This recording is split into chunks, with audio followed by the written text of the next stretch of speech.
Bienvenue sur Africa 24 dans cette nouvelle édition du Non-Stop Info. Voici les titres de l'actualité.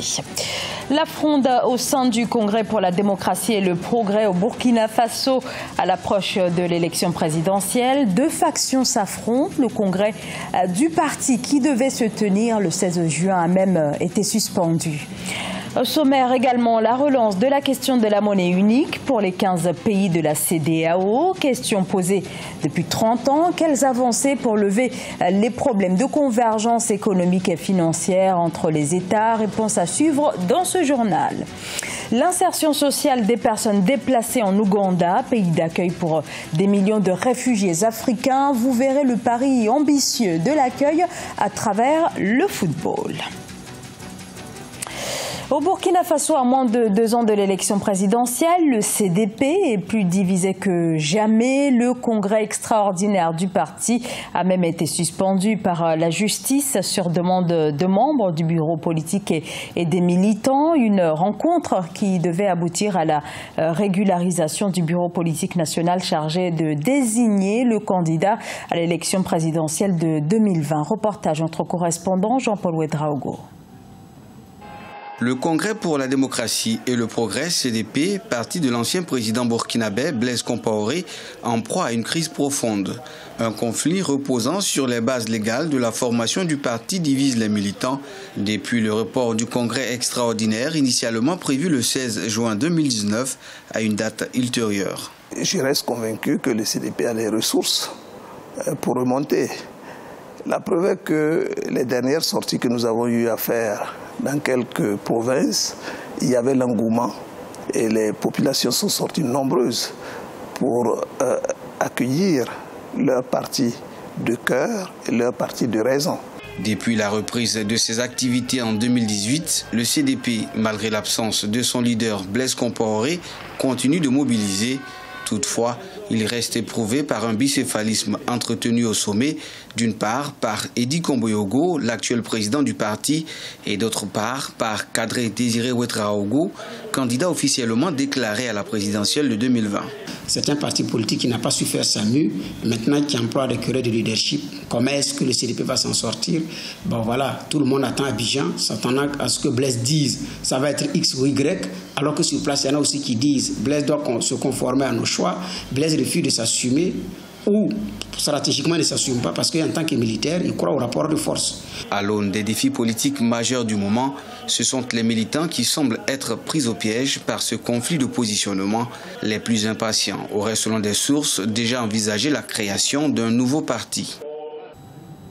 Dernier jour de campagne en Mauritanie. La campagne électorale s'achève en effet ce soir minuit. Dernier meeting donc ce jeudi pour les 6 candidats en lice pour l'élection présidentielle. Le scrutin doit se tenir ce 22 juin. Il s'agit d'élire le successeur du président Mohamed Ould Abdelaziz, au pouvoir depuis 10 ans. Parmi les favoris, le candidat du pouvoir, l'ex-général Mohamed Ould Ghazouani et l'ancien chef du gouvernement de transition, Sidi Mohamed Ould Boubacar.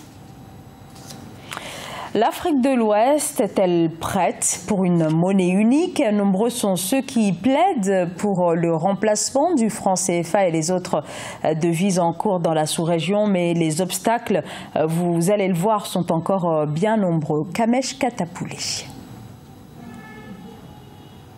Réunis à Abidjan ce lundi 17 juin, les experts de la CEDEAO ont rendu un rapport ce mardi sur le projet d'une monnaie unique. Elle serait principalement destinée à favoriser les échanges entre entreprises et institutions. D'après ce rapport, le nom de cette future monnaie devrait s'appeler ECO et la future banque centrale devrait être fédérale. À l'issue de cette réunion, le ministre ivoirien de l'économie et des finances, Adama Koné, s'est avéré être plutôt confiant. En tenant compte de la taille de notre marché autour de 15 États, c'est une monnaie qui va beaucoup apporter. Nous avons fait une évaluation de la mise en œuvre de différentes activités contenues dans cette feuille de route et sur un certain nombre de points. Nous avons constaté des satisfactions et d'autres pour lesquelles il y aura des améliorations. Lancé en 1983, le projet d'une monnaie unique a été reporté à plusieurs reprises. Les économistes ont souvent été divisés, précisément sur le franc CFA.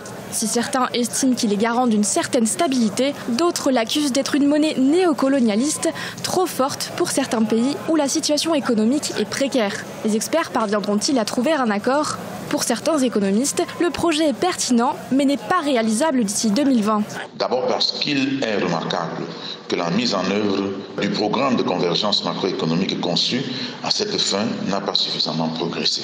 On peut toujours penser mettre en service cette monnaie dès 2020, mais beaucoup de pays ne vont pas y entrer d'entrée de jeu.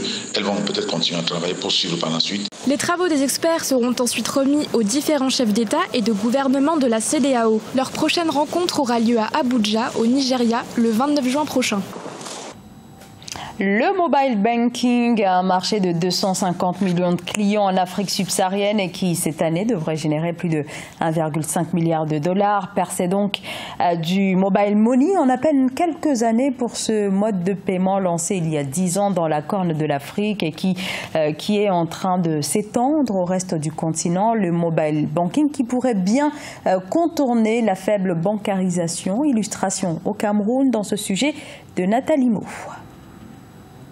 Au Cameroun, 60% de la population adulte reste en marge du système bancaire. Malgré l'évolution du mobile banking, reconnu comme moteur d'inclusion bancaire, lors du 10e Cameroun Business Forum, des disparités demeurent. Certains groupes sociaux n'ont toujours pas accès à ces facilités financières. La possession d'un mobile ou l'accès à Internet est plus faible chez les femmes, les adultes, les plus pauvres et les personnes les moins éduquées. Les gouvernements ont un rôle essentiel à jouer pour mettre en place non seulement un environnement réglementaire favorable et un cadre de protection du consommateur approprié, mais aussi un écosystème numérique rendant accessible l'usage des TIC au plus grand nombre. En 5 ans, le mobile money a acquis 9,5 millions d'utilisateurs au Cameroun. En 2018, les revenus de ce secteur se sont élevés à plus de 2000 milliards de francs CFA dans le pays. Cependant, les technologies financières ouvrent davantage de solutions aux populations. Ce qu'il faut encore déployer, c'est des agency banking, le concept d'agency banking, là où les services financiers se rapprochent des populations. Ceci peut se faire grâce aux beaux emplacements qui existent déjà. Par exemple, on connaît tous dans nos villages, dans nos contrées reculées, un grand marchand, un grand boutiquier, une grande épicière. Ces kiosques, ces shops qui existent peuvent servir de relais financiers pour pouvoir inclure le plus grand nombre. Le Cameroun a abrité son premier forum national de l'inclusion financière du 18 au 19 juin 2019. Des réflexions pour une intégration complète du numérique dans le secteur financier du pays ont animé l'essentiel des ateliers lors de cet événement. L'Ouganda en première ligne pour l'accueil des réfugiés situés au cœur d'une zone de conflit. Le pays est cité en exemple par le Haut Commissariat des Nations Unies pour les réfugiés. Aujourd'hui, plus d'1 million de déplacés ont trouvé refuge sur le territoire ougandais et l'une des problématiques majeures concerne leur prise en charge immédiate mais aussi leur intégration sociale, une insertion nécessaire et dont la promotion se fait également à travers le sport. Marcel Farbamaro. Le club de football italien de la Sampdoria a organisé un tournoi de football entre camps de réfugiés au nord du pays. L'occasion pour ces jeunes d'exposer leur talent footballistique 3 jours durant. Mais avant, une formation comprenant les techniques de dribble et de passe, ainsi qu'une série d'exercices visant à renforcer la coordination, le contrôle et la discipline, a été dispensée. Vous savez, à l'époque, nous utilisons des sacs en polythène pour fabriquer des balles. Eux ont maintenant la possibilité d'avoir mieux. Au moins, ils peuvent être en contact avec le cuir pendant qu'ils sont encore jeunes. Patrick, 14 ans, est arrivé dans le camp d'Arua lorsqu'en compagnie de ses parents, ils ont décidé de fuir la ville de Yé depuis l'éclatement de la guerre civile au Soudan du Sud. À l'instar de la majorité des jeunes qui ont moins de 18 ans et dont la moitié n'est pas encore scolarisée, Patrick profite de ce tournoi, même si la logistique n'est pas complètement au rendez-vous.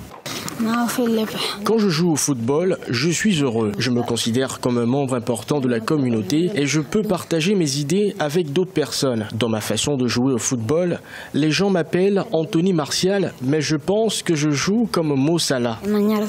Ce sont au total 64 jeunes qui ont pris part au tournoi. Si l'équipe de Patrick a marqué le premier but, elle a néanmoins terminé finaliste, battue par une équipe du camp de Bidi Bidi, située plus au nord. À noter que ce tournoi marque également le lancement d'un programme d'éducation sportive pour les réfugiés et les Ougandais qui proposera des cours de formation, de coaching et de gestion sportive. J-1 avant le coup d'envoi de la 32e Coupe d'Afrique des Nations qui débute ce vendredi 21 juin au Caire. Un événement qui va mettre en compétition pour la toute première fois 24 équipes contre 16 lors des 12 précédentes éditions. Pays hôte pour la 4e fois de son histoire, l'Égypte ouvrira le bal dans le groupe A. Le pays fera face au Zimbabwe. Ce journal a été réalisé par l'ensemble de la rédaction. Merci de votre fidélité. Dans un instant, une nouvelle édition de l'actualité sur Africa 24.